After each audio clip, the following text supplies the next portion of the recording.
दोस्तों, क्या आपको मालूम है कि शरीर त्यागने के बाद कहाँ जाती है आत्मा?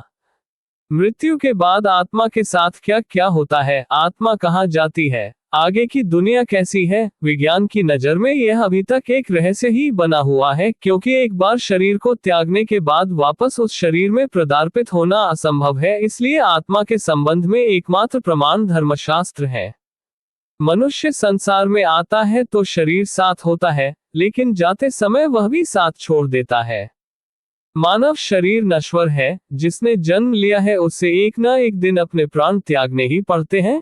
भले ही मनुष्य या कोई अन्य प्राणी 100 वर्ष या उससे भी अधिक क्यों न जी ले, लेकिन अंत में उसे अपना शरीर छोड़कर जाना ही होता है। गरुड़ पुराण, जो मरने के पश्चात आत्मा के साथ होने वाले व्यवहार की व्याख्या करता है, उसके अनुसार जब आत्मा शरीर छोड़ती है तो उसे 2 यमदूत लेने आते हैं।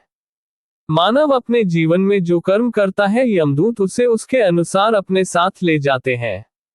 अगर मरने वाला सज्जन है, पुण्यात्मा है, तो उसके प्राण निकलने में कोई पीड़ा नहीं होती है। लेकिन अगर वो दुराचारी या पापी हो तो उसे पीड़ा सहनी पड़ती है। गरुड़ पुराण में यह उल्लेख भी मिलता है कि मृत्यु के बाद आत्मा को यमदूत केवल 24 घंटों के लिए ही ले जाते हैं, और इन 24 घंटों के दौरान आत्मा दिखाया जाता है कि उसने कितने पाप और कितने पुण्य किए हैं। इसके बाद आत्मा को फिर उसी घर में छोड़ दिया जाता है जहां उसने शरीर का त्याग किया था। इसके बाद 13 दिन के उत्तर कार्यों तक वह वही रहता है। 13 दिन बाद वह फिर यमलोक की यात्रा करता है।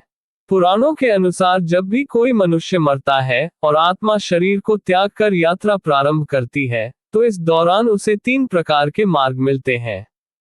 उस आत्मा को किस मार्ग पर चलाया जाएगा, ये केवल उसके कर्मों पर निर्भर करता है।